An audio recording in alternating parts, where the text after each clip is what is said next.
Chapter 3. Where is here? Jack looked out the window.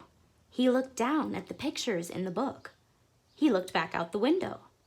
The world outside and the world in the picture, they were exactly the same. The Pteranodon was soaring through the sky. The ground was covered with ferns and tall grass. There was a winding stream, a sloping hill, and volcanoes in the distance. Where are we? Stammered Jack. The Pteranodon glided down to the base of their tree. The creature coasted to a stop and stood very still. What happened to us? Said Annie. She looked at Jack. He looked back at her. I don't know, said Jack. I was looking at the picture in the book, and you said, wow, I wish I could see a Pteranodon for real, said Annie. Yeah, and then I saw one in the Frog Creek woods, said Jack. Yeah, and then the wind got loud and the treehouse started spinning, said Annie. And we landed here, said Jack. And we landed here, said Annie. So that means, said Jack. So that means what? Said Annie. Nothing, said Jack. He shook his head. None of this can be real. Annie looked out the window again.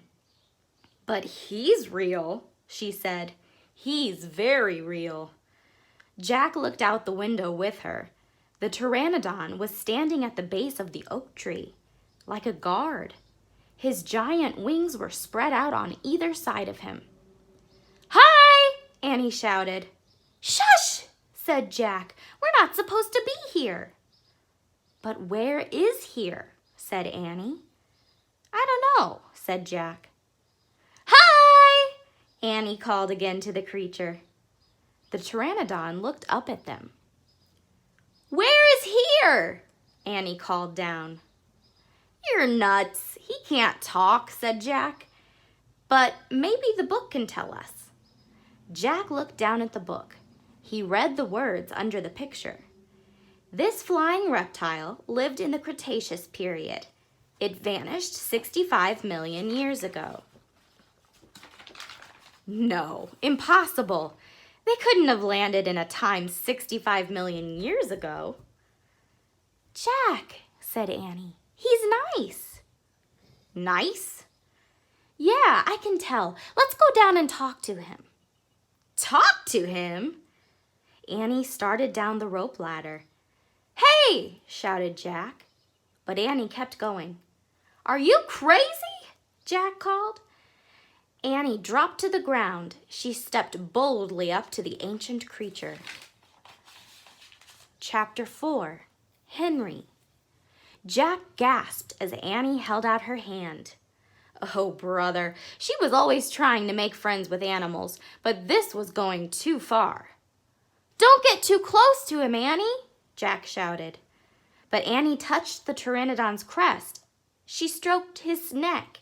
She was talking to him. What in the world was she saying? Jack took a deep breath. Okay, he would go down too. It would be good to examine the creature.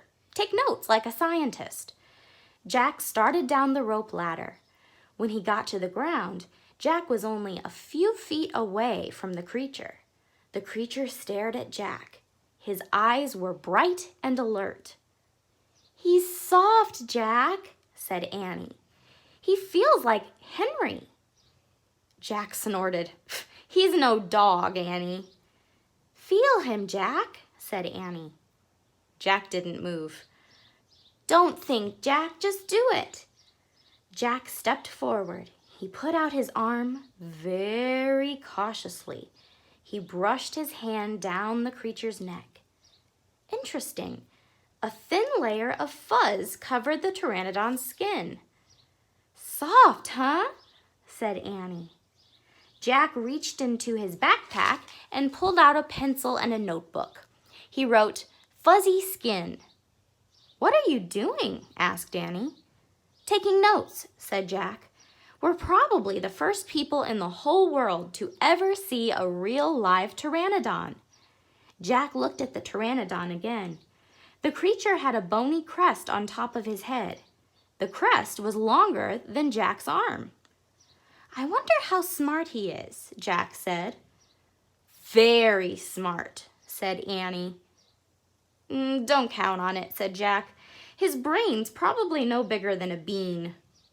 No, he's very smart. I can feel it, said Annie.